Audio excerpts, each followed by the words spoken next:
how we rock it. And I can see you getting naughty, shaking your body. Welcome to the party where the knots hang. It's just the right thing. Yo, it's Sunday. It's time for Busted Out, and we are the Brunch Busters. I'm Bobby Munson, and that man beside me, Chris Parrish. How you doing on this fantastic Sunday? I'm doing great. How are you?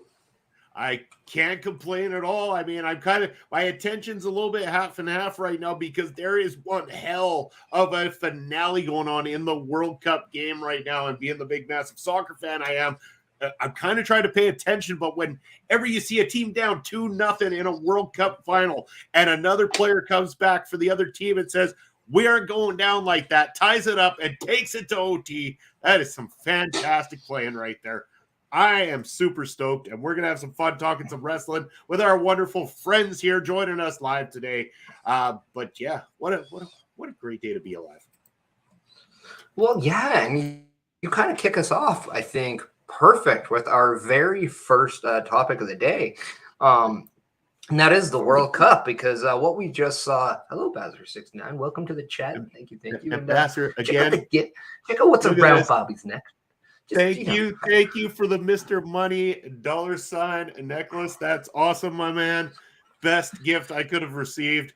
Bazzer dropping that off to me just last night. So stoked that happened. Thank you again, man. Really appreciative. You'll be seeing me wearing this all the time now. But yeah, no, as I was trying to get out there in the ether there, we got the first topic at hand, and you kind of mentioned it by talking a little bit about the foosball, the soccer style of World Cup. But let's talk about the wrestling version of the World Cup. Let's talk about the SmackDown World Cup, as we will. Oh, look at how fancy that is. Yeah. But with it kind of coming to a close, we saw Gunther defend the Intercontinental title on Friday Night SmackDown against Ricochet, the winner of the 2022 SmackDown World Cup. And they had one of the best matches of the year, I thought. Absolutely just took professional wrestling to another level with their match. But I have to say, because with the main event we saw between Santos Escobar and Ricochet, with Ricochet upsetting Braun Strowman, seeing Sami Zayn versus Butch as an opening qualifier in this, seeing Ali versus Ricochet, you got to see a lot of good professional wrestling. And I have to ask, is this a success? Should it be a yearly event? Or does this kind of make you think WWE is bringing back the King of the Ring, given how well the 2022 SmackDown World Cup actually ended up to be? Well, definitely a few questions involved with this one here, but let me address the King of the Ring first of all. I mean, despite what happens with the SmackDown World Cup, they are welcome to bring the King of the Ring back in classic fashion at any time. And I'm on board. That would be a phenomenal premium live event to bring back in its original format. With that being said, we're going to move on to the SmackDown World Cup, which I thought was a great success. It was an opportunity to really get some good, strong wrestling out there, to get some people locked up that haven't locked up before, getting to show their talents in front of that audience. It also put the Intercontinental title on a bigger pedestal as well, too. It made Gunther look like he was a mission to conquer, not just another, throwaway champion. This is a big prize at the end of a really strong tournament. And that really gives some prominence to the Intercontinental Championship and to Gunther as well. And then to top it off with a finale like that between Gunther and Ricochet, fantastic. It was done so well that I think it would be a shame not to do it. I'm a fan of cup tournaments when they're done right. This one was done right. Utilize it. Make it a yearly thing and use it in this fashion. Well done, SmackDown. Yeah, and I thought the fact that they did this to help elevate the Intercontinental Championship and kind of make that championship again mean one of importance, I thought they absolutely nailed it home. They also made Gunther, even though he only wrestles the one match, and that was the winner of the actual tournament itself, they made him a dominant, credible champion. And then on kind of with the whole purpose, they made Ricochet a star again.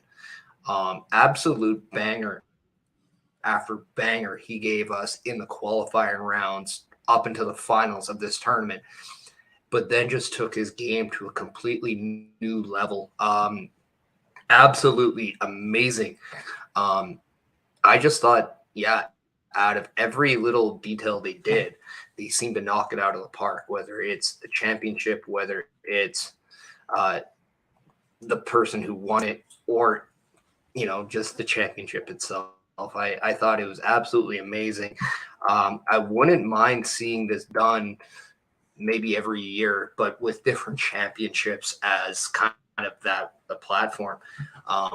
So for example, maybe next year they do it for the United States Championship, or maybe another year they do it for one of the women's championship, or maybe they do it for the tag titles eventually. It'd be cool if they made the World Cup tag titles. That would be different. Now that they've actually established a lot of different tag teams, which we'll kind of get to down the road. But yeah, so I thought the first time they did it I'm just going to say, I thought the first year when they did it with Shane McMahon winning, it was kind of just used as a gimmick. Now they've made it actually worth meaningful. Yeah. And in saying bringing back the King of the Ring in its true fashion, if they were to do this, this would lead to essential title shots for the winners when it came to the main championships. It would be a perfect setup for them to get a shot at the women's champion or the men's champion, whoever that may be at the time. So again, bringing that back in the traditional sense would set that up for you right there. You could still use one of these tournaments, the Raw Cup, the SmackDown Cup, whatever you choose, to set up and make prominence on your workhorse championships, the U.S. title and the Intercontinental title. And again, you said the tag titles, that at any time you could do the tag title tournament, similar to the classic Crockett Cup.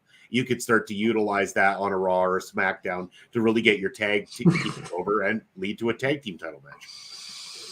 Yeah, and overall, it's just it's something that makes you invested in the chase to become champion. It's something that you look at to help you get enticed by the stories that it is to help every superstar who does advance in this tournament kind of understand, oh, okay, are they doing something like this to help this guy? Or, what are they doing? Because this might be your opportunity to see the rise of said superstar, in this case, the rise of Ricochet. And with that, they gave you a reason to want to watch Ricochet versus Gunther again. Yeah. And I thought that was a very creative way of doing it, because I don't think you wanted to see that rematch, because yes, it was Gunther who defeated Ricochet for that Intercontinental Championship to begin with. And then they had that rematch where Gunther won. So then it was a matter of, okay, well, how do they do this match again? Now they gave us a reason to want to care about it. And at the end of the match, I know you didn't see it on the broadcast, but if you went on their social media, the Twitch or the Twitters, or sorry, not Twitch, but the Twitters, the Instagram, you saw that the fans in the audience actually gave Ricochet a standing ovation for his performance. So yeah, I think Ricochet now definitely has serious momentum following this tournament. Yeah, he really does. And again, we've talked about it before. When somebody loses, it doesn't have to be that they're losing and getting buried, that they can actually look very dominant in their loss. They can look like they got over within their loss. And that's what they've done for Ricochet. He was underutilized for so long under the WWE banner. And now at this time, they've highlighted him. They've allowed him to shine. They put him in a big marquee match against someone the likes of Gunther. And now that opportunity is there. You can now utilize him as somebody that can be depended on for those good, solid matches, and also somebody that you can start to put over and eventually build to getting into that title picture. I mean, it doesn't have to be that he dethrones Gunther, but inevitably one day somebody will, and you can easily slot Ricochet back into that situation, and nobody's going to complain about it at all. On the flip side, if he was to go over to Raw and start to work within the U.S. title division, you could easily put that title around Ricochet at some point in time. There wouldn't be a single fan complaining. Well, never mind. Fans can be fickle. I'm sure one or two out there would definitely be complaining. But the vast majority of us, I'm certain, would have no problem seeing a title around Ricochet in the not-so-distant future. Yeah, and I think when you kind of go back and look at what he's been doing just of late, it's he went down to NXT and he had an absolute banger of a match over the North American Championship with Carmelo Hayes. And then when he comes back, he is inserted into this World Cup and then just has great matches. And then has this absolute fantastic match to cap it all off with Gunther. So now it's okay. We're just mere weeks away now from the Royal Rumble, which your boy's going to, by the way. I just thought I'd send that up. But yeah, now that we're gearing towards the Royal Rumble, you just added another superstar in that men's match that has significant momentum and has a chip on his shoulder because he did not win the Intercontinental Championship. You can clearly sense that they are going in the direction of Braun Strowman and Gunther right now. But man, watch out for Ricochet because he is definitely somebody on the rise. Yeah, he definitely is. And how excited are you to be going to the Royal Rumble? I mean, that's going to be massive. Oh, I'm stoked, and I'm also scared shitless at the same time. I'm like thinking of scenarios. I was like, oh man, like I don't know the city well at all, and I booked a place that's like mere minutes away from the Alamo Dome. Nice. So I'm not spending a lot of money on like Ubers and stuff like that. But I'm like, oh no, it's okay in the day and I have time. But now in the night where I'm like confused and well, let's face it. It's an unknown area for me. I have a big mouth. I hope I get home safely. I'm sure you'll be branching out and busting out all weekend there. So I gotta ask, does that mean that we're gonna have you via satellite for busting out that Sunday? Oh, busting out will not be affected. I hope. It all depends about the Wi-Fi of my certain place of residence when I stay there. So that all depends on the Wi-Fi. I'm going to point that one out, but it is my intention to be live on that Sunday after from San Antonio, Texas. It's being about being live with Bustin' Out. Let's see here. We got Papa Smokes. Munson, you're not watching the big game. Oh, it is dedication, but Papa Smokes, I will admit the game is kind of on in the background. So I'm pulling double duty here this morning, my man. And it is a big one. Again, they are in overtime right now between Argentina and France. The game is tied at 2-2. Mr. Kylian Mbappe from France pulls his nation back from 2-0 down to tie this one and go to the extra time. And again, that is massive. Kylian Mbappe's value just went through the freaking roof here today. But we're not here to talk about soccer. I mean, I'll probably talk a little bit about it as we go, but yeah, I mean, it's what the hell were we talking? Oh yeah, busting out on Sunday. Okay, so where I was going with this is talking about dedication. This Sunday, it's the holiday season. A lot of people celebrate Christmas on December 25th, which will be next Sunday. But don't you fret because you don't have to watch the same old boring Christmas crap this Sunday because your boys, the Brunch Busters, are going to be coming at you with another edition of Bustin' Out. It is going to be fantastic. I mean, I can't wait. A Christmas special with the Brunch Busters sounds phenomenal. Yeah, and we might not be as gift wrapped as you'd want us to be. Yeah. I don't know if I want anybody unwrapping me on the 25th. Just so we can get people with a little bit of a bad dad joke humor, I'm just going to throw out a joke. Do you know how much it costs for Santa to park a sleigh? How much? Nothing. It's on the house. Yeah. You only see that kind of nonsense right here on Busted Out every week. Oh, of course. It's terrific. But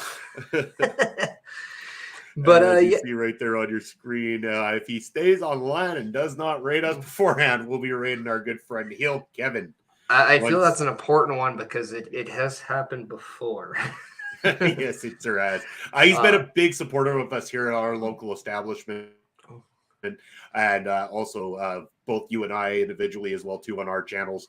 And yeah, as you can see there, he's helping raise donation for Toys for Tots. So after today's edition of Busting Out, if Heel Kevin is still there, give him a big old Olay Brunch Buster special edition welcome, and make sure that if you can help out in any way with donations for Toys for Tots, make sure to do that. Again, that is a great charity, and glad to see Heel Kevin is in support of them there today.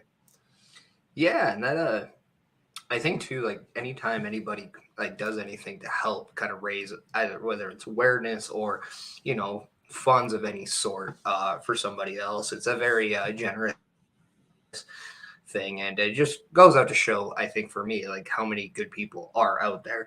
We talk about wrestling fans being fickle, but when it comes to the, you know, helping out other people, it doesn't seem like people are fickle at all. In fact, it feels like people are very generous. So if by chance you can go out and not only give Heel Kevin the love and support the OLE way, we like to say, but yeah, if you feel a little froggy, go out there and show a leap of good faith and donate for Toys for Tots.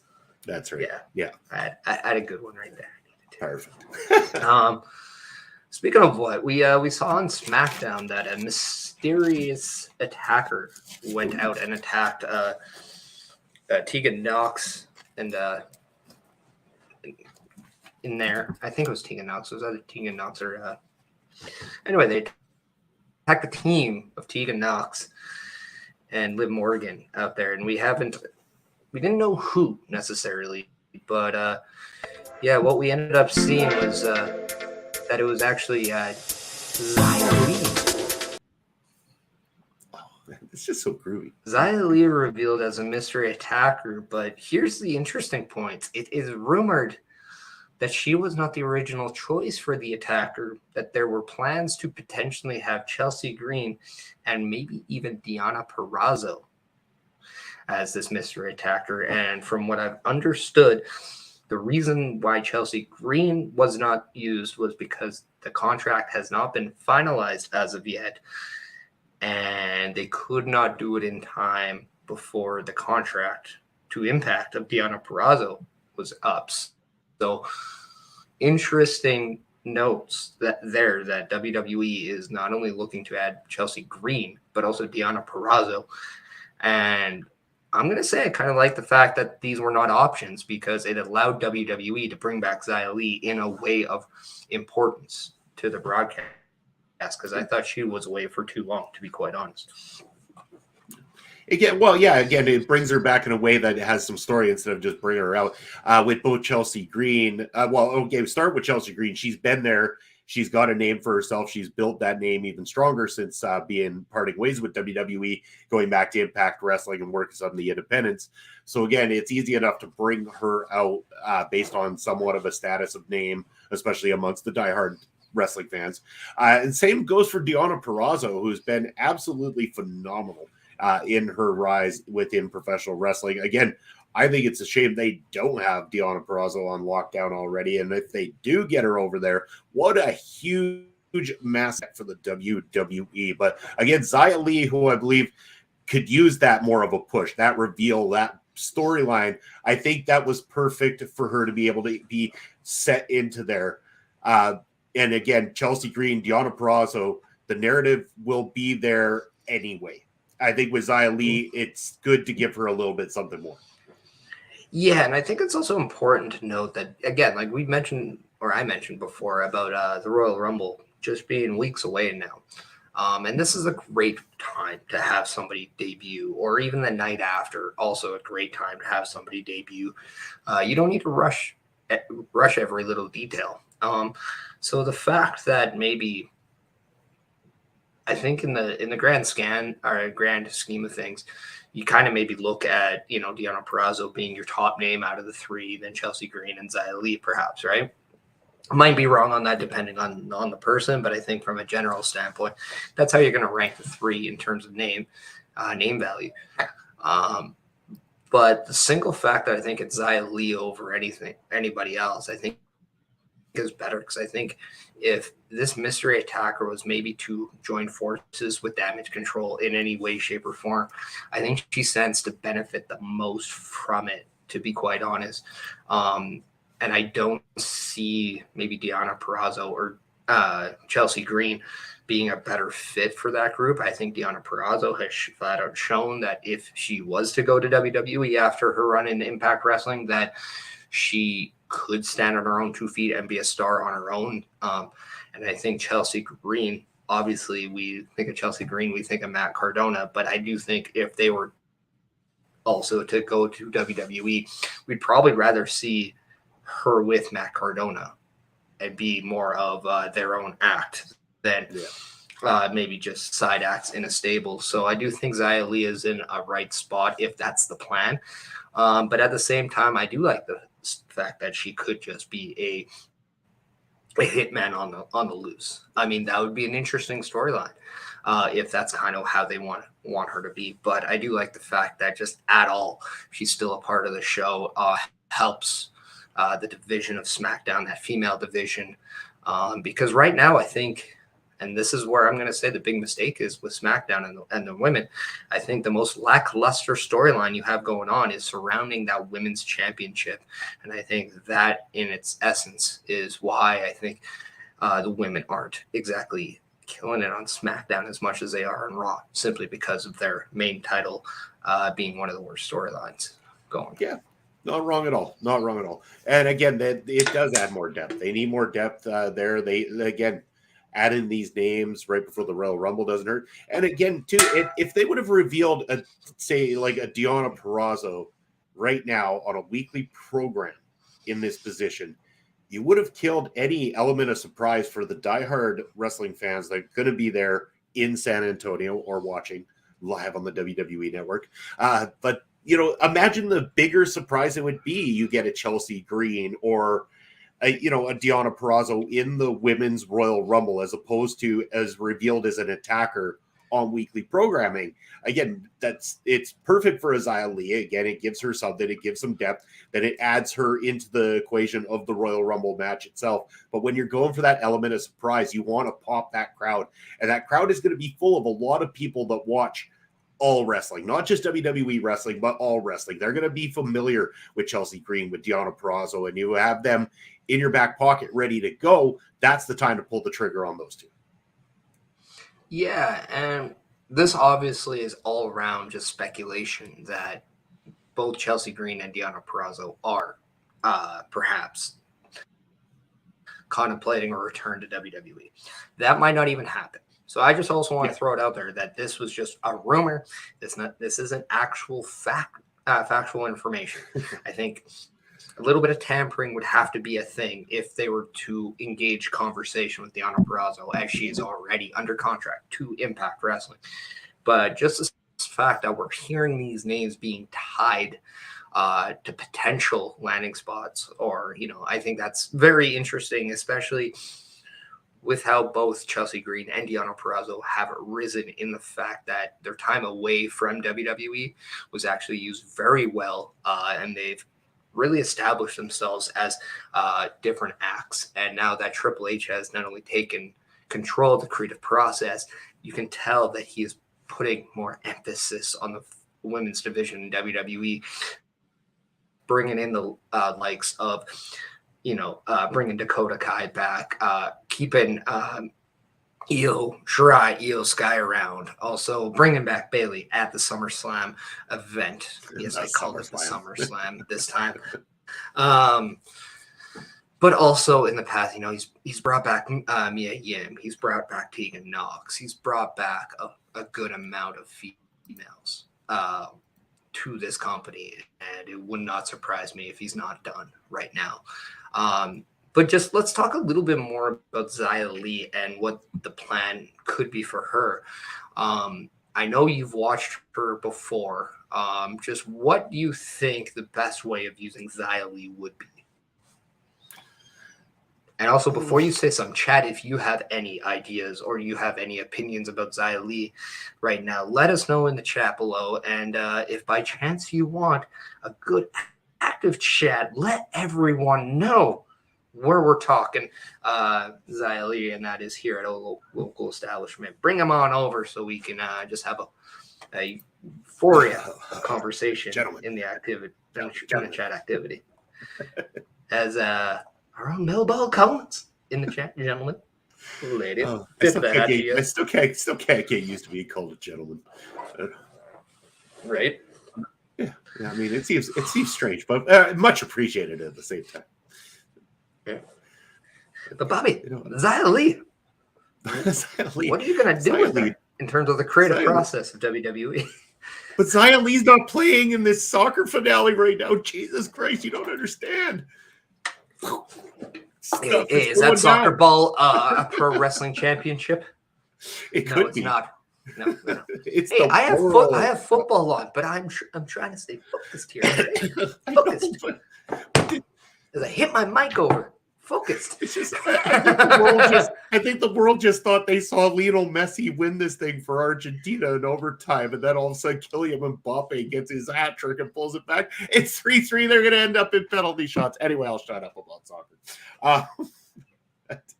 Yes, Xia Li. Xia Anyway. Li, Bobby. We're talking Okay, like a Xia focus. Li. Here we are. Focus. Xia Li. Okay. So they brought her in as this attacker. So an attacker is somebody who's going to be violent, going to be a bit of a marks woman. So I think that's how you need to start developing her, is somebody who is a dangerous assassin inside the professional wrestling ring. Start her off slow. This is where they need to start utilizing enhancement talent again. And I know people don't want to see that happen all the time, but it is a great way to start building a narrative for somebody newer, somebody that hasn't been seen to the mainstream eyes quite as much. And again, with Xia Li, she's a great professional inside the ring. So have her beating on people, destroying them inside the ring, showing just how dangerous she is. And then you can start feeding her into some of the matches with some of your named talent. Not quite to the top yet, but start having her go in against some of the names that have been around for a while that could give her a good solid match. And that's what you need to start doing to build the credibility of Xia Li on that kind of a level and make her a threat to that locker room. Yeah, and I think it's really able to be done.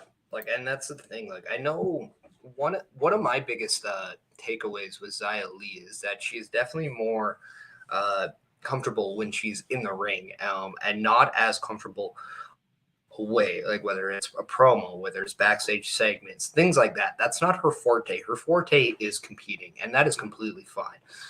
But in the world of WWE, you need to be able to, entertain the crowds. You need to be able to entertain, whether it's on the stick, whether it's in the segments.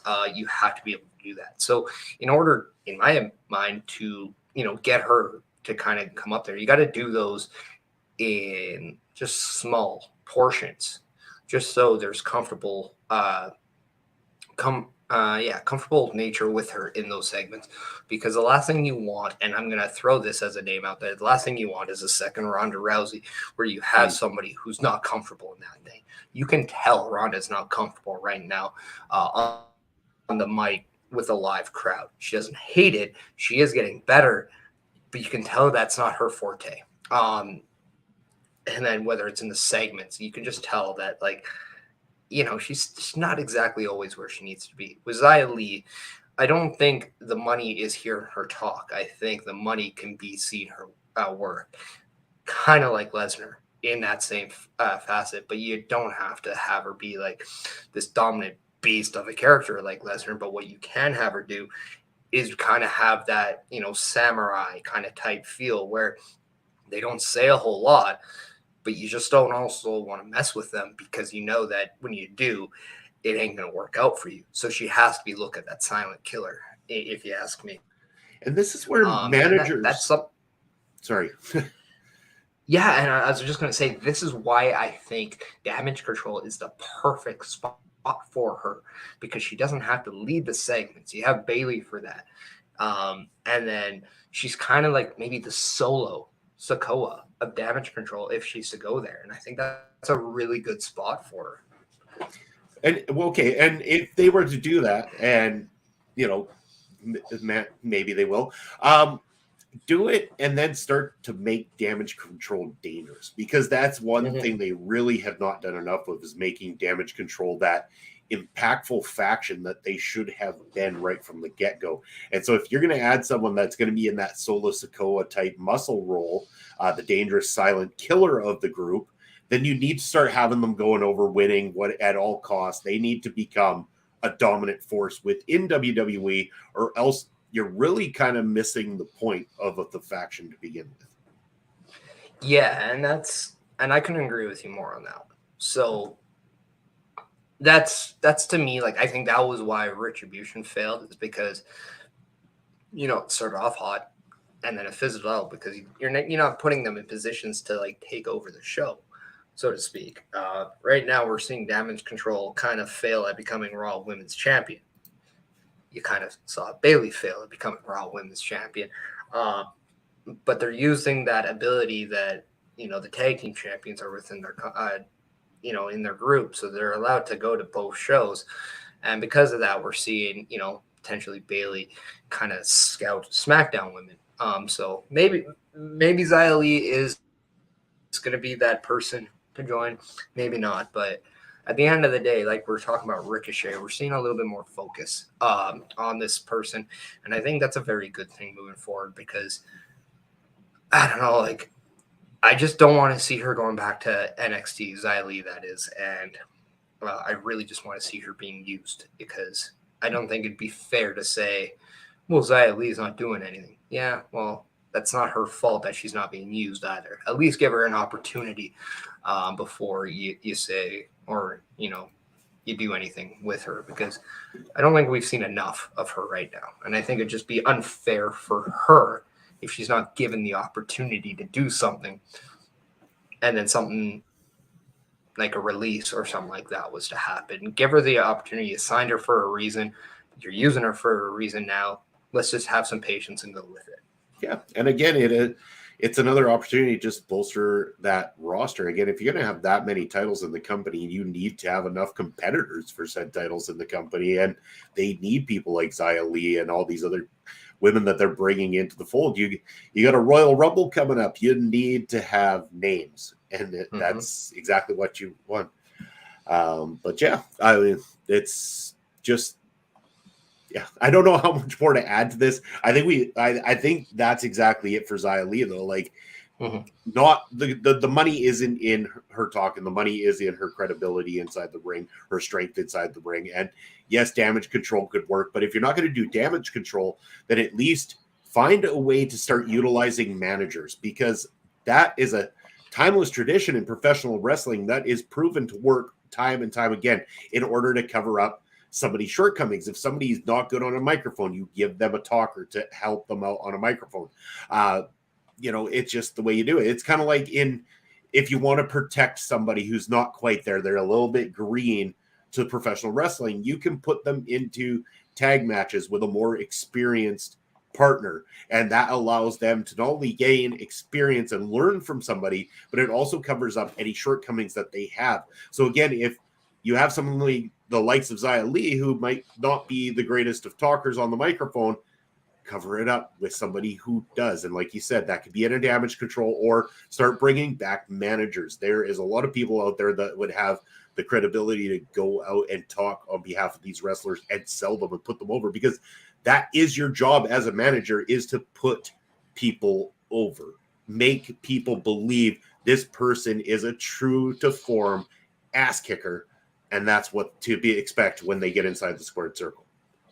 Yeah, and that's it. You know, highlight her strength and minimize her weakness by either not using it too much, or put her in positions to where you know she's slightly getting better, or it's points to where like give her like a quick little segment where it helps her, not a big long one where that just like eats away at something she doesn't do. So again, just put her in a position to succeed. Also, by chance, Bobby, if you can minimize this last comment, we can go on, because I'm having issues deleting it. But yeah, as of right now, you do see the ticker below us at rogueenergy.com. We just also want to, say hello to our sponsors, Rogue Energy, during this time of giving, where, you might not have all the ideas, for stuffing stock or just gifts. But what would be really nice? Giving people that you love a nice little dose of Rogue Energy. Why? Because it's a healthy source of energy, and you can get it with all these different flavors. And if by chance you want to go to Rogue Energy, use the promo code OLEPODS and get 10% off your order. We will show you a quick video of all the different flavors they have. I'm still amazed by how many flavors. I just went on their website yesterday to think about, okay, if I was to get another order, what do I want? Yeah, there's a good amount. And if you're in the US, you get a chance to have their cans in an energy drink form. Yeah, kind of like what Bobby is, even though it's not Rogue. You can have one of those instead of one of these shaker cups like I do, which also, by the way, is available on Rogue Energy. But check out their video right here.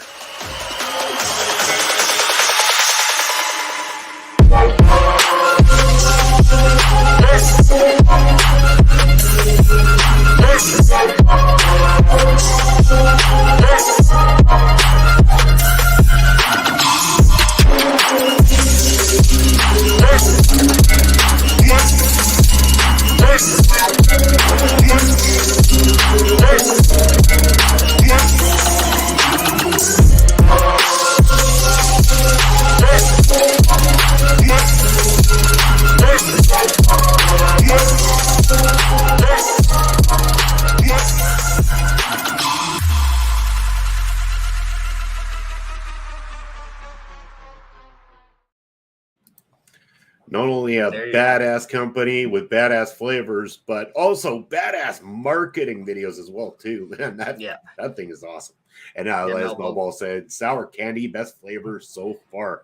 So check out our friends over at Rogue Energy. I'm rocking the strawberry kiwi. That's a solid one as well. And make sure you get that now because they are limited. They tend to sell out on that flavor. But yeah, Bobby, as we kind of gear to the next stage topic at hand here, just give everyone a little quick update about the World Cup because I know you're dying to kind of say something. So, again, this World Cup is absolutely bonkers. So the way it works, for anybody not familiar with the game, is when you get to a final like this, if the game is tied going to the end of the regular time, overtime, the way it works is not similar to other overtimes where one goal finishes it up. They do play both halves, I believe another additional 15-minute half, so an additional 30 minutes of the game to be played. This game was locked at 2-2 going into extra time. Argentina, it seemed like they were going to be able to pull this off as Lionel Messi, in his final World Cup appearance ever in his career, scored a goal to put Argentina up 3-2 nearing the end of the overtime time. Kylian Mbappe, who had scored the other two for France, bringing his nation back into things, came back and said, we ain't doing it that way. Scores 3-3. They are currently locked into a penalty shootout. The most devastating time for a player is to go to penalties in a World Cup final. And right now, Argentina are leading 2-1 in that penalty kick, shot out, whatever. So yeah, I'm beside myself. This has been a crazy World Cup. It's a crazy final. It is almost over, but again, thank you for allowing me to kind of mention it because, it is another big part of my world as well, too. I'm not sure we are hearing you, Parrish. So I got to ask, who is the least surprising person or team in this World Cup? Surprising team in the final or just in the cup in general? No, just that they just made some noise. Like what? Like I don't want to say Canada because they didn't make any noise. Morocco. Let's just be honest. 100%. It was Morocco. So what do you call them? The action Andretti of this tournament? Ooh, there you go. I see where you're going with this one. Yeah. There you go. Because as we talk, is her the next kid? Yeah, because Action Andrade actually made his AEW debut, I guess, this week and defeated Chris Jericho to where one X-Pac talked about this and compared this matchup and this win very much like the time he defeated Rey Razor Ramon, where no one saw it coming. Everyone thought that that quote unquote name was going to have just a nice little squash match. But what we saw was an upset that people talked about.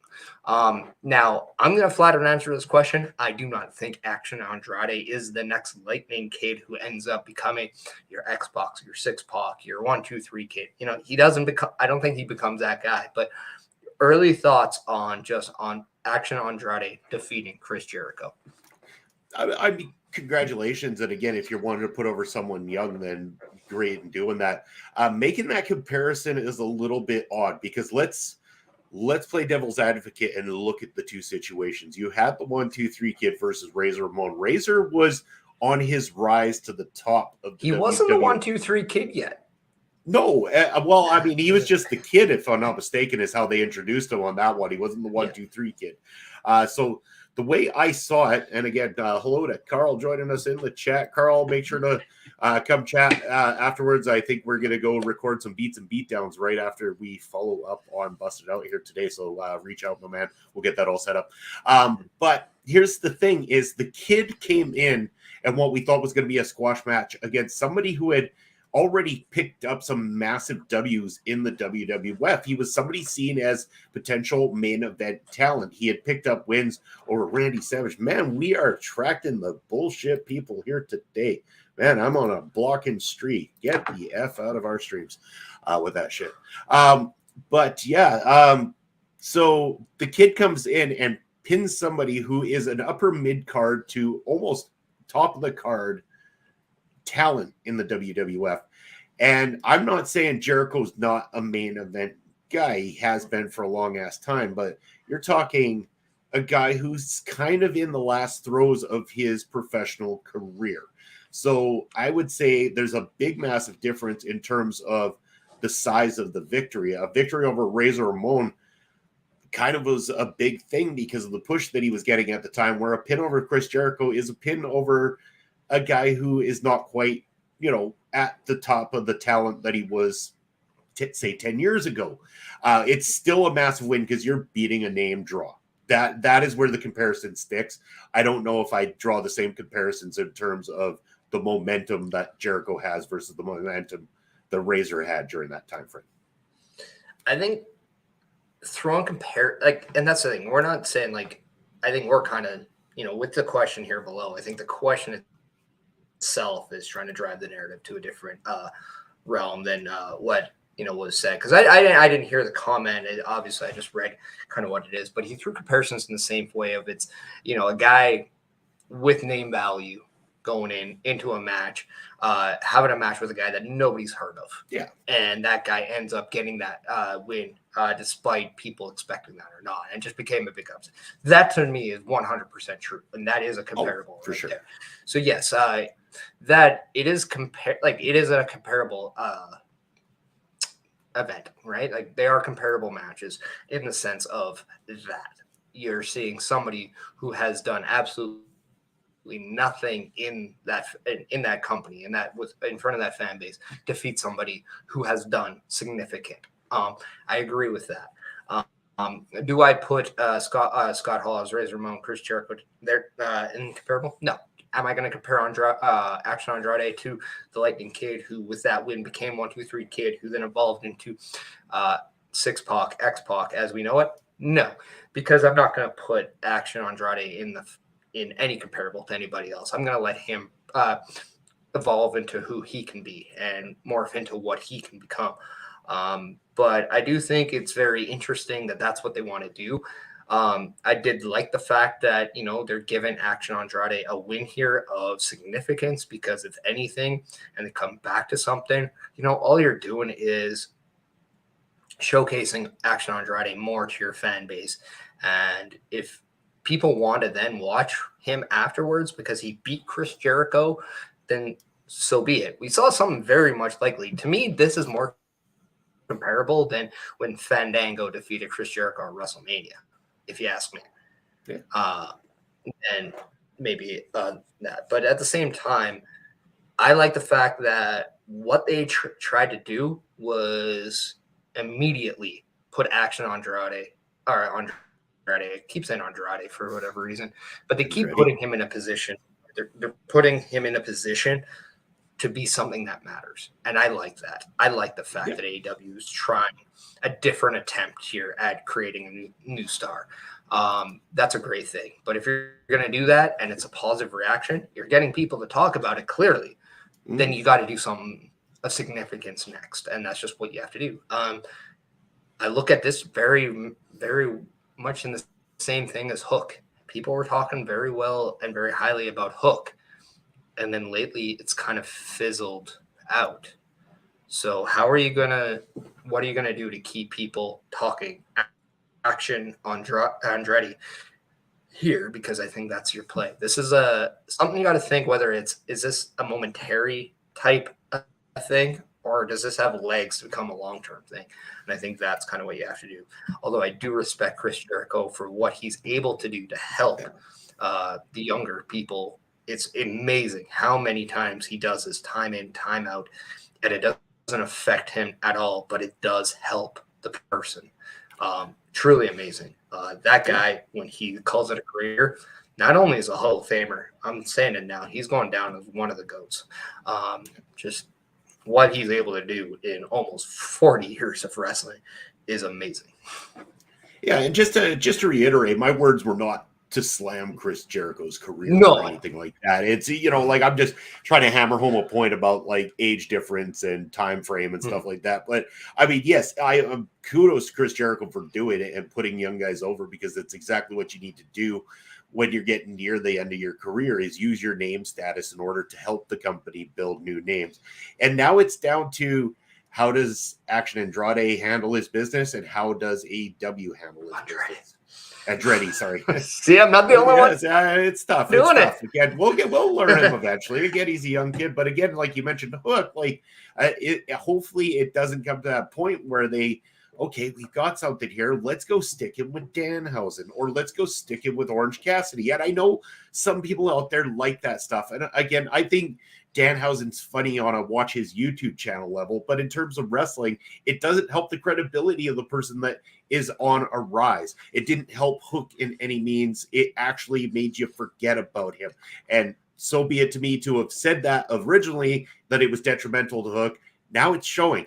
And now don't do the same with Action Andretti. Allow him to go out there and that's you again. Let him go out there and start to have an authentic build. He beat Chris Jericho. Great. What are we going to do with him next? Let's get him in some matches where we can see his talent, get him put over, make him start picking up some W's, and continue on that momentum. That's the thing. AEW sees those opportunities, and it seems like they fail at knowing what to do with them, as opposed to WWE sees those opportunities and says, we ain't gonna even try. That's always been the problem with both big companies, is like they've got something in their grasp and they don't know quite how to finish it up. And hopefully that's going to change, because we need to start seeing new stars on the rise. Yeah. And that's just it. Like we're at a point now where I mean, yeah. But no, that's just the thing. And here's something too, like Action on Andretti. Yeah, gotta say it slowly, or else it's kind of like I was watching a thing with Paul Heyman where he had to say Mark Hunt when referring to the time him and Lesnar fought. He's like, I gotta say this slowly, or else it comes out differently. And I kind of feel the same way here. But even if you want to do like a little mini feud that lasts like a month or two with him, kind of like, you remember how like Jericho and Orange Cassidy kind of had that feud, and for that time, yeah, like he was trying to help. I don't want to say credibility, because Orange Cassidy is an act that's over. That's fine. But he wanted people to look at Orange Cassidy in a different light, right? Maybe that could be done in a very similar way with Action Andretti. I'm learning. But in that way. But again, like it all depends on what they do next, whether he beats somebody else of significance. Like here's the thing too. Like if you really want this to be a big deal, have him in a match, say next week on Dynamite, and he is handpicked. Jericho gets mad where he's like, you know what, I'm going to handpick your next opponent. And he handpicks, say, like a Kenny Omega, and then Pac in the Death Triangle do something to help Action, not by like, they're not there to help Action, but they're there to, screw Kenny Omega. And he ends up winning over Kenny Omega in a match that means nothing in the long haul, but it actually helps him in that, to where then Jericho maybe beats him up and that they could set up a match further down the road or something like that. To me, that'd be interesting. But at the same time, like, dude, it all depends on what you do next with this guy, because how do you top it off? Like, if you're going to set the bar here, you got to do some here and here and here. So if you don't want to, meet back up to here, then do something of relevancy around here and then do that slow burn up. But yeah, I mean, you have an opportunity here, so don't squander it. Make it count, and that's kind of I think what we all want for wrestling fans. But yeah, so I know you have something to say involving the World Cup. So before you do, Bobby, this one is for you.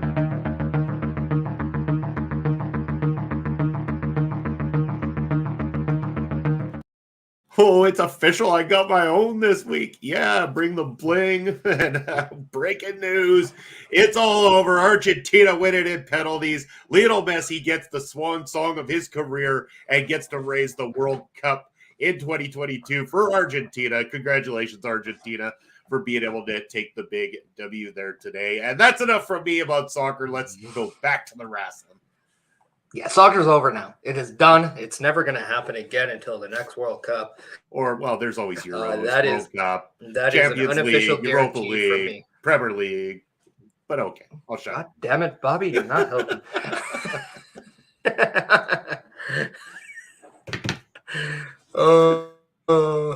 Thank you for allowing me to get that one in there. But I mean, we're talking what? Everything, right? We're talking a little bit of Xia Li here. We're talking a little bit of action on Andretti. We're talking some Messi. We're talking some World Cup. Both significance, whether it's soccer, whether it's pro wrestling. I almost knocked my empty can off my table because I'm so excited. But you know what we're not doing, Bobby? What's that? Besser. That's the comment of the day right there. If you that's not what we mean by busting out, Besser. Come on, that's not what we mean. But what we're not doing, Bobby, we're not talking about Uncle Howdy. Uncle who? Uncle Howdy. Who is Uncle Howdy? Because what we saw this week on Friday on SmackDown is we saw a live version of Uncle Howdy. He's real. And it wasn't Bray Wyatt. As this goes on, we have LA Knight in the ring trying to tell people, look, I'm a victim here because Bray Wyatt is the guy. I've seen him. I know it's him. He's been attacking me. He's locked me up. He's tied me up. He's beaten me up. All this stuff. To where Bray Wyatt then comes out. They have the little back and forth. They do their yas in a nice tribute to Brody Lee, might I add.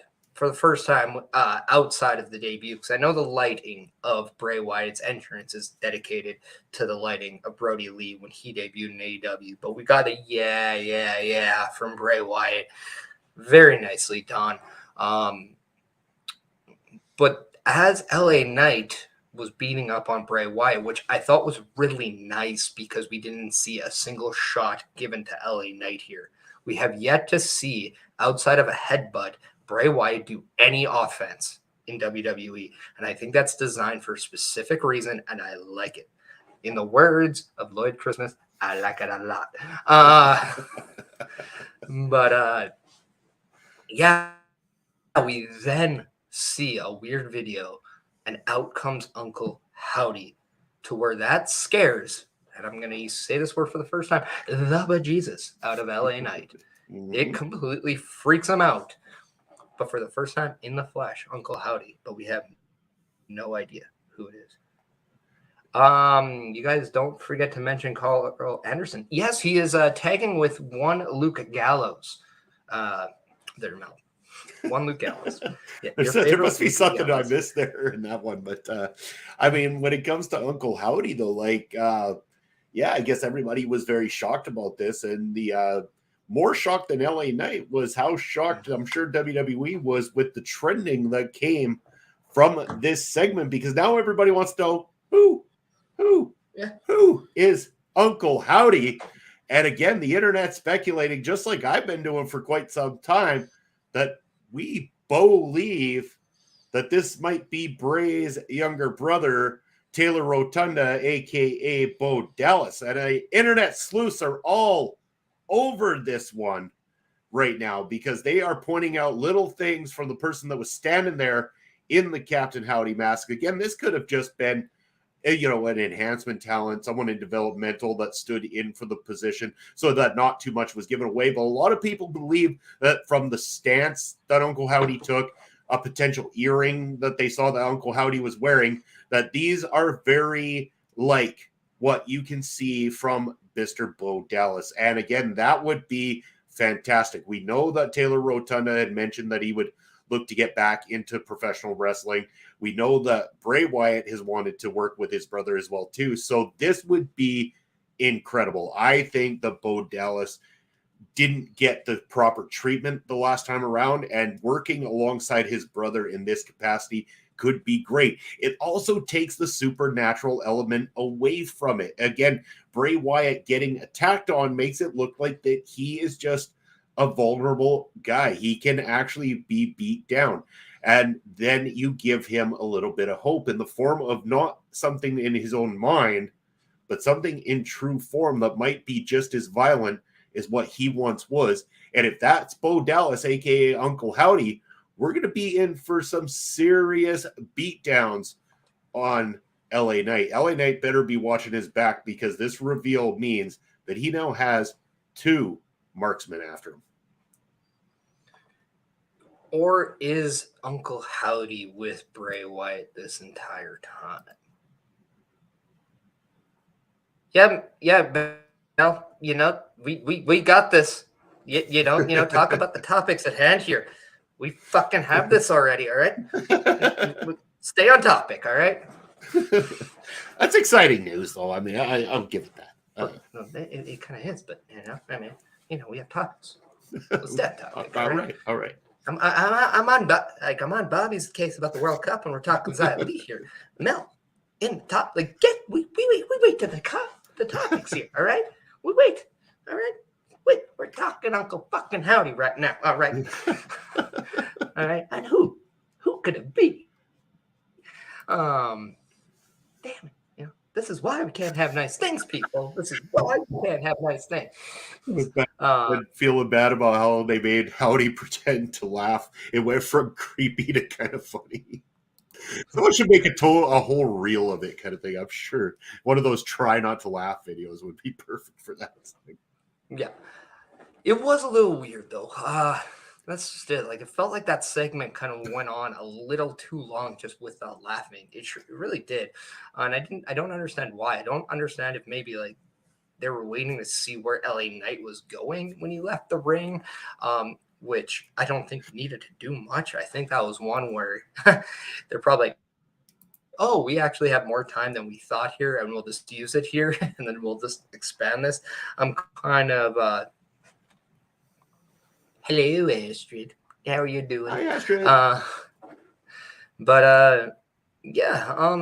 I'm very interested to see if this Uncle Howdy is going to be the beginning of, that next kind of storyline chapter for Bray Wyatt. If we're going to see that, Wyatt 6 begin to unfold, when are we going to see the unveiling of Uncle Howdy? Because we don't know per se, kind of who he is right now. Like, are we going to see the unveiling of Uncle Howdy at, say, the Royal Rumble, or are we going to see it at SmackDown? He has mentioned that an unveiling of Uncle Howdy could be in the future. So it'll be very interesting to see what that payoff decides to be. Very much looking forward to that, because when we talk about stories, and I know we mentioned this earlier before the show started, but stories are what draw us. Whether it's the Bloodline story right now going on SmackDown, which it's what's driving the show. Let's not lie. The Bloodline story is driving SmackDown right now. But the fact that we now have more underlining stories, like who's the mystery attacker, who's Xylee. We have the amazing match of Gunther and Ricochet, but now we also have Uncle Howdy in the mix. My God, the storyline that we're seeing here is just second to none right now and just absolutely amazing. Is there anybody other than Bo Dallas that could be Uncle Howdy? Well, see, that's the thing. I mean, body type, I know it doesn't fit Eric Redbeard or Eric Rowan as he was known in WWE. So definitely not that direction, I don't believe. Who else could be behind that mask? That becomes a very interesting topic in itself because, I mean, I think at this point, even if it was supposed to be somebody else, they'd be stupid not to go and call up Bo and be like, damn it, man, we got to change plans. You were trending big time. But I'm trying. I don't know who fits that mold, who fits that body type. Again, I guess they could just, like WWE fashion, change it all of a sudden out of nowhere and be like, no, that's who was standing there. But hopefully not.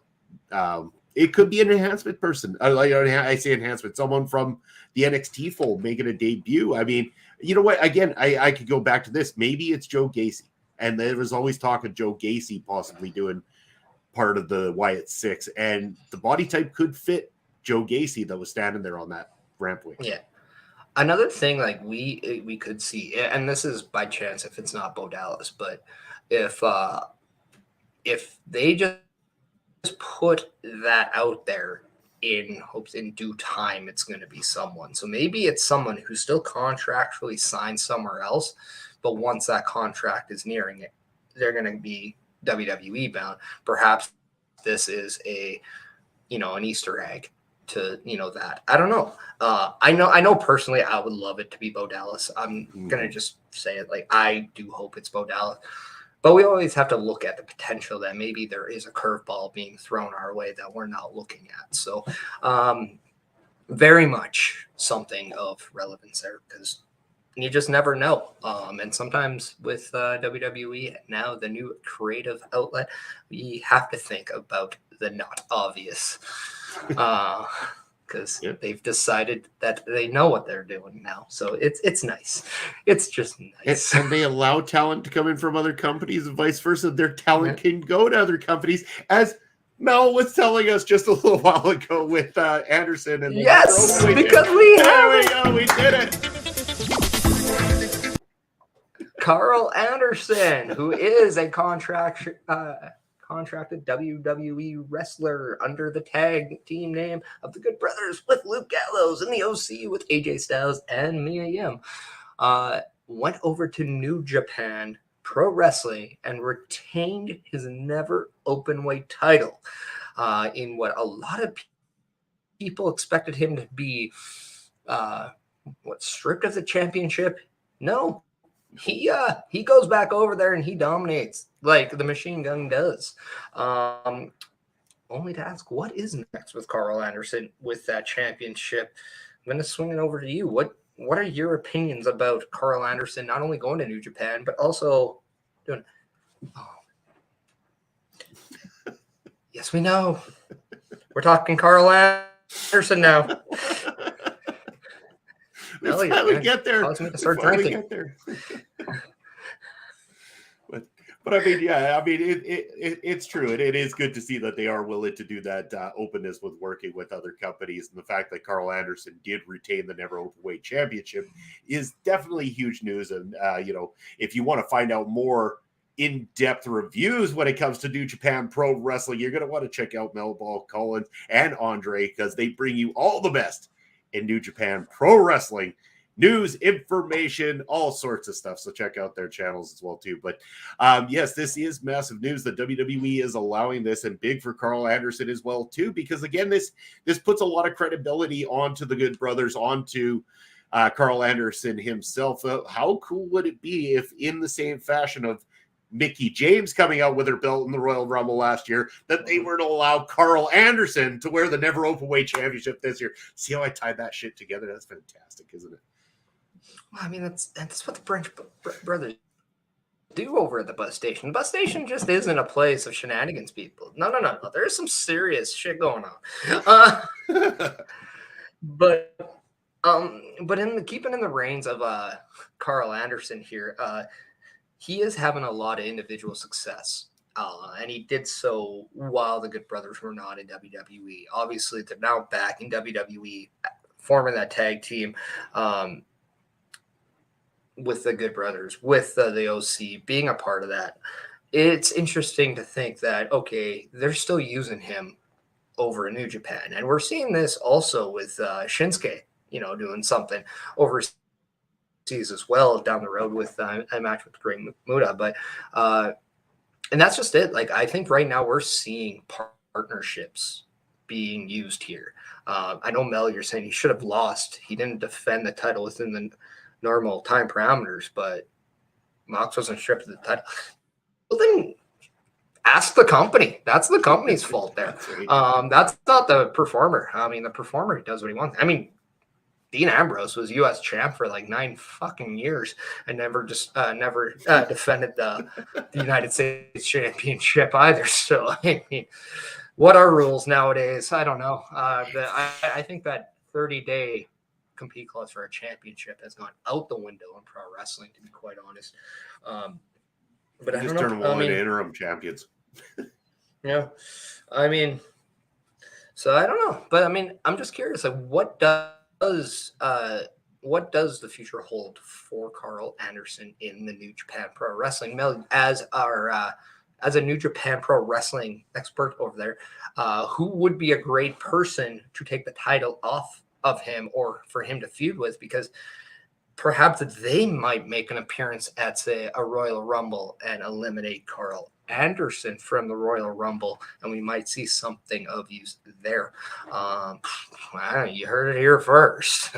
Well, and I also got to ask, like, Mel, does this put New Japan in a position with Wrestle Kingdom coming up in January to have a lot of crossover matchups from different companies? If Carl Anderson is their champion over there, do they not only have the opportunity to utilize WWE, but also AEW, Impact Wrestling? Like, is New Japan essentially getting the true forbidden door that everybody else talks so much about over this last year? And just to kind of prove made his choice doesn't mean you should break. He hasn't actually broke a contract. This is why he's allowed. He actually has it in his clause of his contract that he's able to work with both companies. It is a working agreement that he's able to work with other companies. We saw him appear at, like AEW or Impact Wrestling, he was working with New Japan. Therefore, New Japan is allowing him to work with other promotions as well. And it's from what I understand, it is in his contract with WWE that he can, work and with New Japan, as long as it doesn't interfere with the dates of WWE and when they want to use him, which is actually something that it's an actual thing. Because AJ Styles proved this years ago, where he appeared at a local independent show in Georgia, and people asked, how is he able to do that under the contract of WWE? And from what I understand, WWE can say, oh, we need you at this date, arrive. And you're obligated to do that because you're under contract. But you also have, a couple days free in the week. And if by chance they're not asking you to be a part of anything, you're free to do what you want in those 2 days, as long as there's agreement with WWE. So it's actually open window, because even WWE contract employees are still independent contractors in a sense. So as you're saying, AEW, Impact, Bobby? AEW, Impact, New Japan already working together, and WWE is a promotion on the outside who is holding back its workers. Not true at all. Definitely disagree with that. If mentions what why can't anyone else?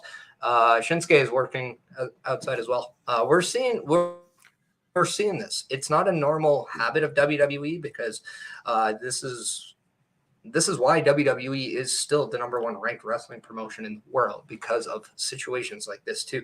But what they are doing is starting to do this a little bit more. So it's interesting to see WWE doing that, because just imagine that this is becoming more regular. So if somebody doesn't have a storyline going on in WWE, like a Shinsuke, and he's coming in and asking, hey, I got this opportunity elsewhere, am I able to? And they say, sure. And we've seen this in the past, whether it's Christian being used in Impact while being in, I think, the Intercontinental Champion at the time, because there was a trade between TNA and WWE, so WWE could put Ric Flair again in the Hall of Fame, and for that they allowed Christian Cage to return to Impact Wrestling for one night only. So we have seen areas of examples that WWE is allowing to use contractor workers elsewhere. It's just not something we see a lot of. Yeah, exactly. Yeah, but it is nice to see under the regiment of Triple H that it is starting to happen a little bit more frequently. Those opportunities are happening. It allows these guys to go out and start to have those matches and really get the WWE name out there, and it starts to show a side of the company that hasn't been seen before, and allows people that maybe have gone sour on WWE, which I know a lot of people have, to maybe take a little bit of a small interest. They see, like last year, Mickie James got the opportunity to wear the TNA Knockouts Championship coming down. If Anderson comes and works this, being able to work with the Never Openweight Championship at the Royal Rumble would be a massive step that way. Again, being able to utilize those names over in the other companies and branching out, showing that they're willing to play this direction.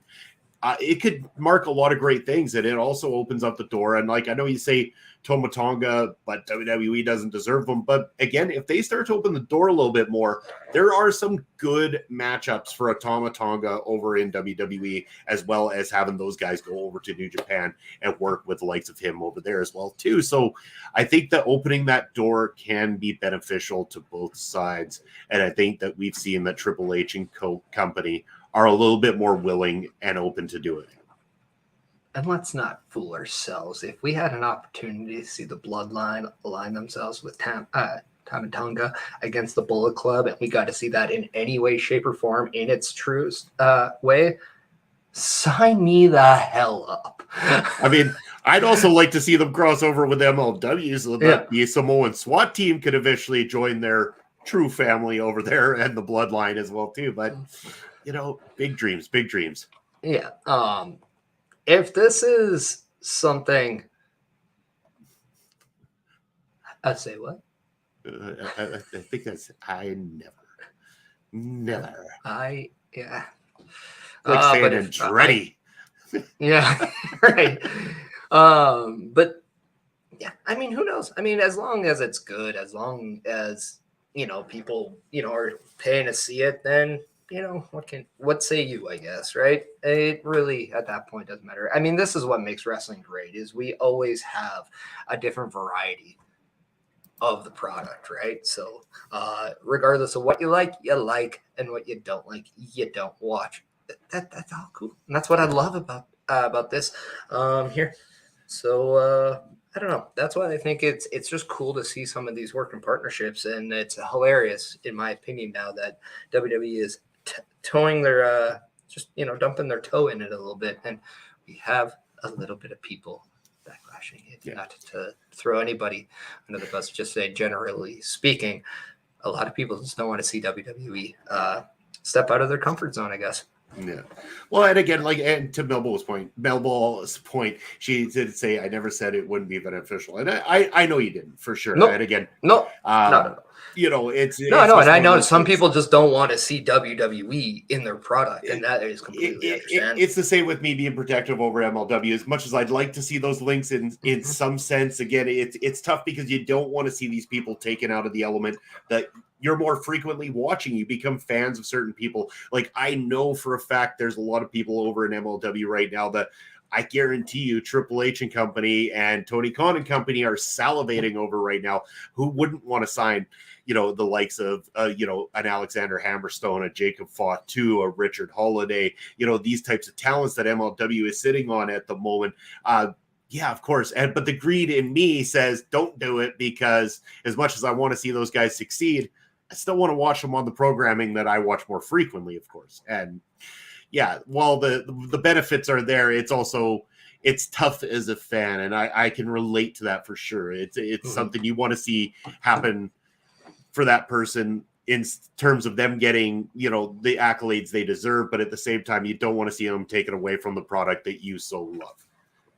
Yeah, and that might be the perfect segue to our final topic of the day, and that is boom. Sasha Banks leaves WWE. Gone. Mercedes Renato, whatever you want to call her, she apparently is no longer within the World Wrestling Entertainment. We do know that she's headed to Wrestle Kingdom with New Japan Pro Wrestling. We know she's going there. She's scheduled to make an appearance. What we don't know is what is next for this star. We don't know where she's going to appear afterwards, whether it's, say, an AEW, whether it's an Impact, whether it's more New Japan, or maybe she does, in fact, re-sign with WWE. That is the unknown. So the question is, where else does she go? Because, as long as we have a free agent on our hands, let's turn this some bit sideways, shall we? Now, see, this is where I really want to know, Melball, what you think of this one. Again, Sasha Banks invading New Japan Pro Wrestling. Is that beneficial to New Japan or not? And I know that Jay White made the comment about Sasha Banks. He'd be okay with her joining the Bullet Club. And this, boom, boom, boom, boom, boom, just sparked all the wrestling talk of the week. And it's probably why we're having this as our last segment of the day, is because this was the biggest trending topic of the week. More or less, at least in a certain way. But Sasha Banks going to New Japan, I already got some slack over my opinions on Tuesday night on Turnbuckle Talk when we were celebrating Carl and Company's 300th episode of the show. Big milestone for them. But I maybe mentioned that, Sasha Banks going to the Bullet Club. I don't make it any hidden thing that I don't think I'm a big fan of Sasha Banks, and I don't think that the Bullet Club, outside of me thinking that Jay White is cool, has exactly been the most relevant in quite some time. So I did make the comment that Sasha Banks, her relevancy in pro wrestling to me is about as relevant as what the Bullet Club has been in the last few months. I'm just not a big fan of either one of them. I wish Jay White would break free and do his own thing, because I think he's better than what the Bullet Club currently is as a faction, personally. Yeah, personally, I also think he is prone to do bigger things right now.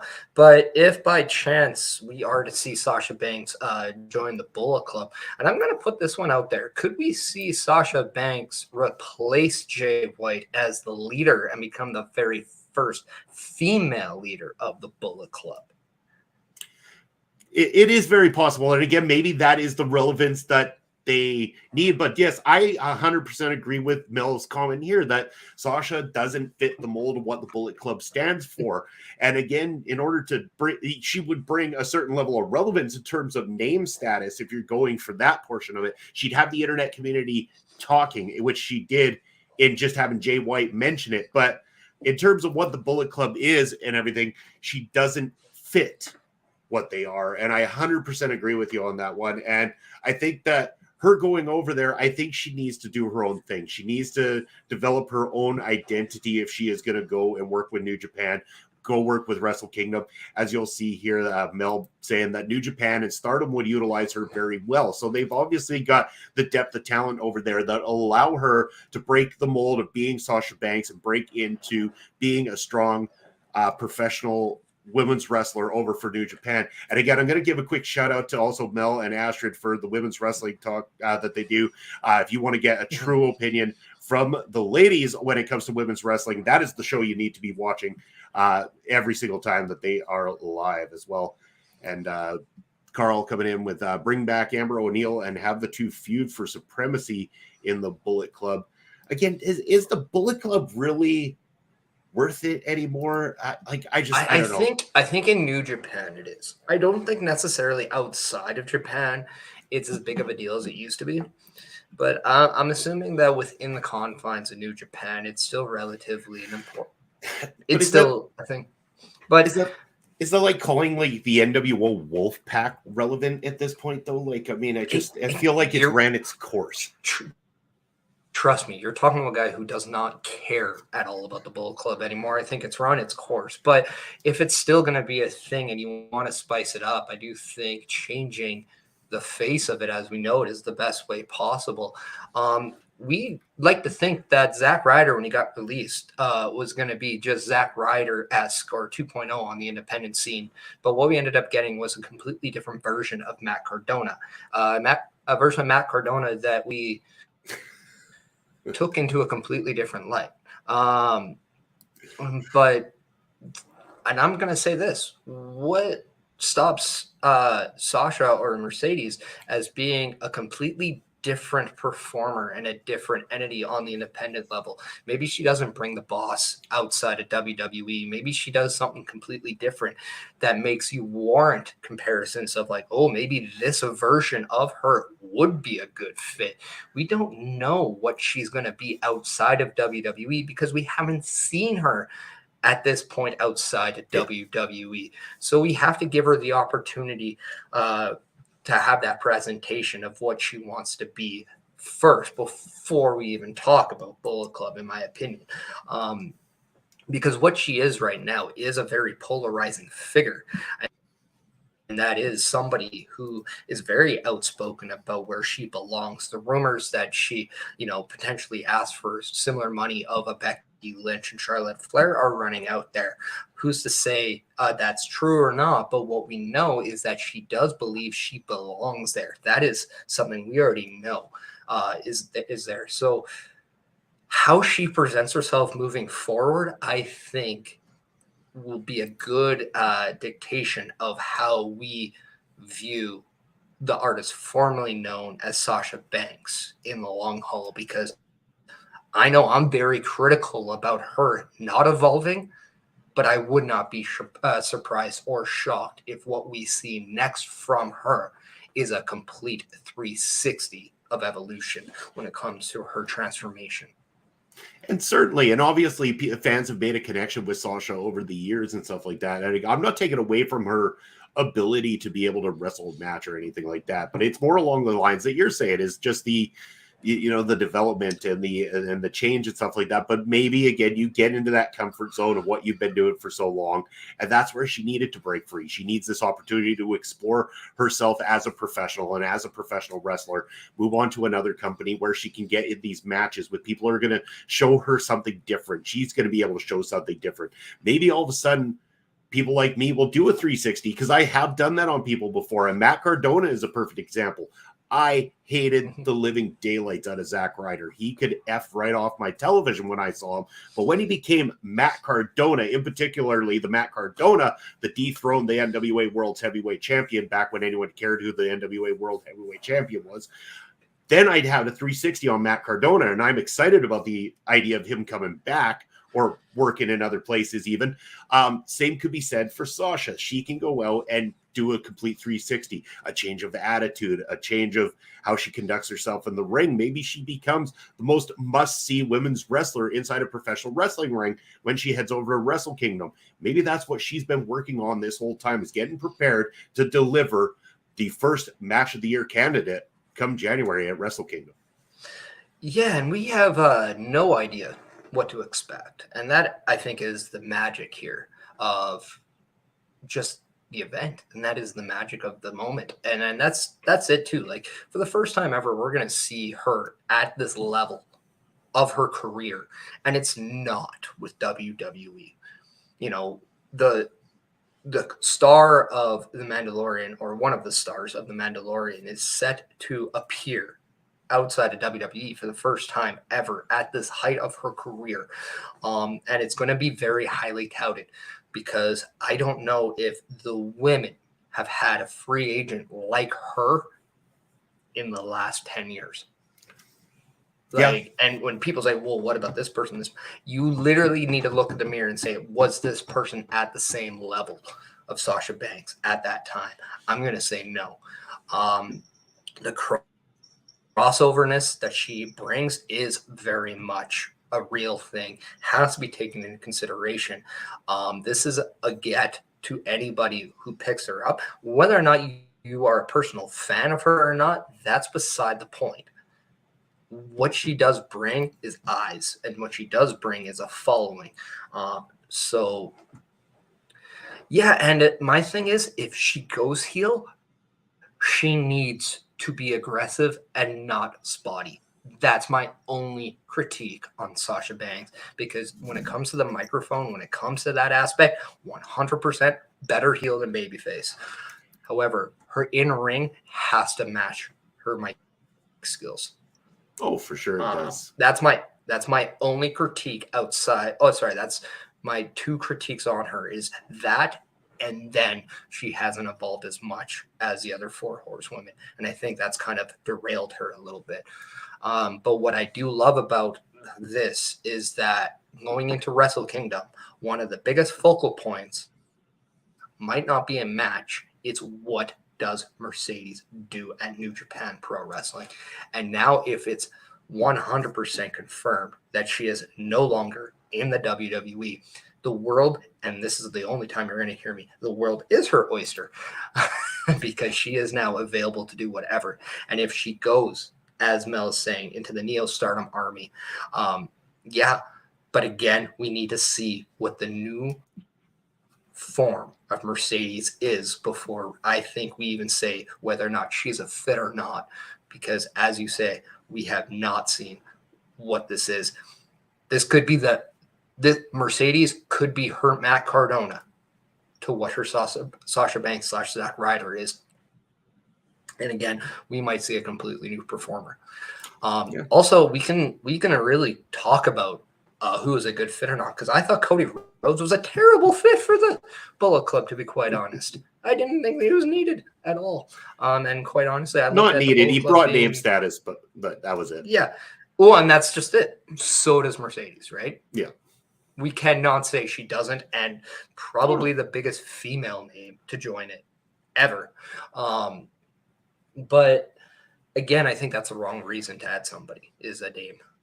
Whether maybe a company, yes, but a faction, not so much. I've always thought that Bullet Club was better at bringing in that next top riser and not the next best name, right? Like if they were to grab like a Josh Alexander right now, that'd be way better. If they were to bring in a Hammerstone or like an Alexander Kane, that'd be pretty big. If they were to bring in, say, I don't know, like who'd be it? Like if MJF was to join, that would be a big deal. But if they were to bring in, like, say, a Roman Reigns or something like that, it'd be like, yeah. But yeah, I think it's a very interesting. Here, let's throw that comment back up. It was just formed, so we don't really know what they're capable of either, except winning. They're good at winning.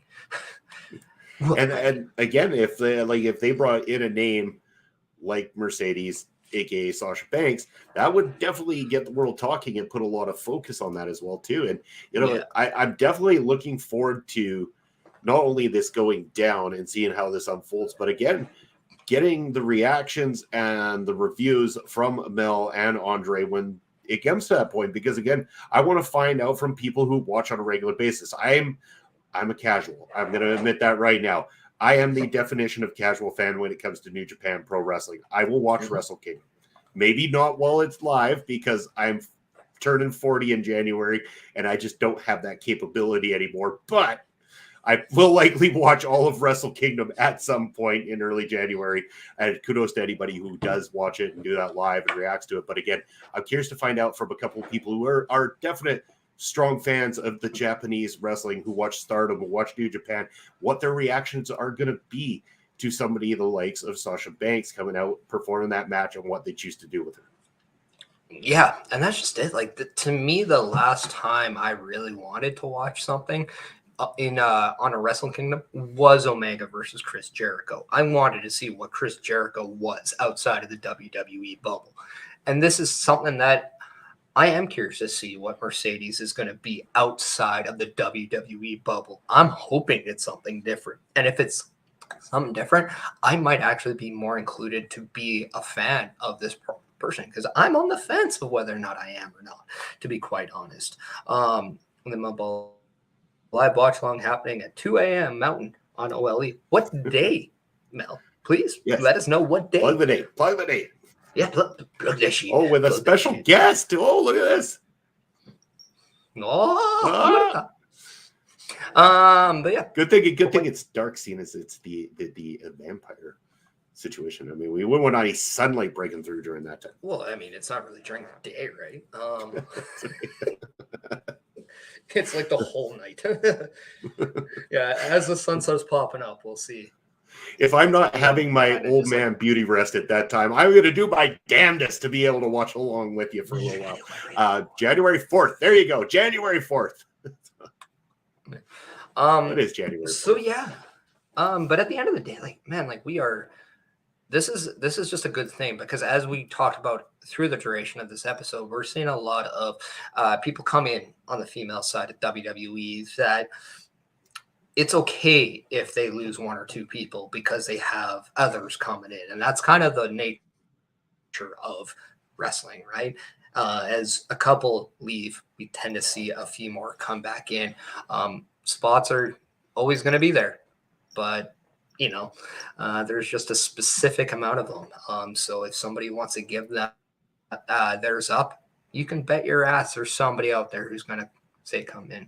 We will be fueled by Rogue Energy, kind of like I am right now. That's going to be the best way for anybody to stay up. So if you're a New Japan Pro Wrestling fan and you're looking for a way to stay up, ditch the coffee and hit up the Rogue Energy, rogueenergy.com, and use that promo code OLE Pods. We got you taken care of. They'll make sure that your order gets there just in time for the New Japan Pro Wrestling Wrestle Kingdom. And go Rogue, Don't let society tell you what you want to do. Think for yourself and go Rogue. At Rogue Energy, use the promo code OLE Pods. Get your 10% off. That's a perfect freaking 10%. Who would have thought?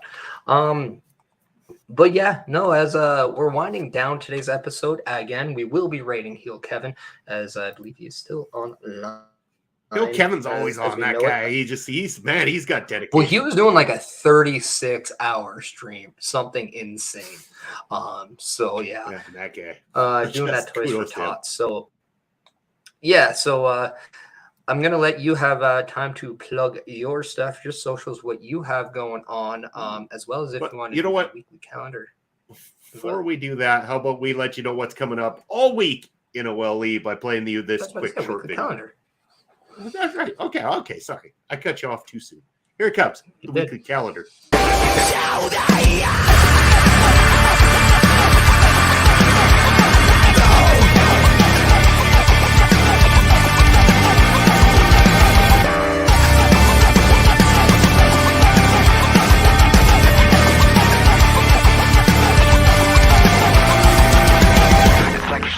Next to me, like a voice inside my head. It's like a fight back and I'll tweet it.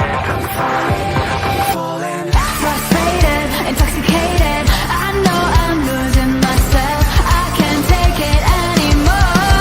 But I'm not done. I'm not done.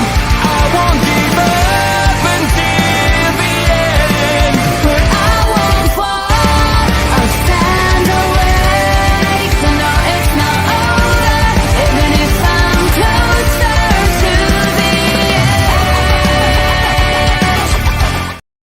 I made it all cute and festive at the end of that thing. I'm in that mood because we are getting close to the holiday season. We know that next Sunday, of course, that episode of Busted Out is going to be on Christmas. So if you happen to have a little bit of free time that you can join myself and Chris Parrish on Christmas Day, we'd absolutely love to be able to chat with you this holiday season as you're having a good old time, maybe having a few brews, a little bit of Turkey Day. I'm sure of that. Spice eggnog and rum might be in order. Yeah, of course. But of course, yes, as for plugging my own stuff, as you'll know, you can see that ticker down below. That's going to get you over to the socials. You can also check me out on this Wednesday night with my good man, Carl Carafel, with another episode of Beats and Beatdowns. Thursday night with Papa Smokes for Fusion. And again, I'm also going to be recording something new this week with Melball. That's going to be coming very, very soon here to OLE, so stay tuned for that. So yeah, a lot going on in the stretch between now and good old holiday season. So a lot happening on my end. What about yourself, Parrish? What you got going on?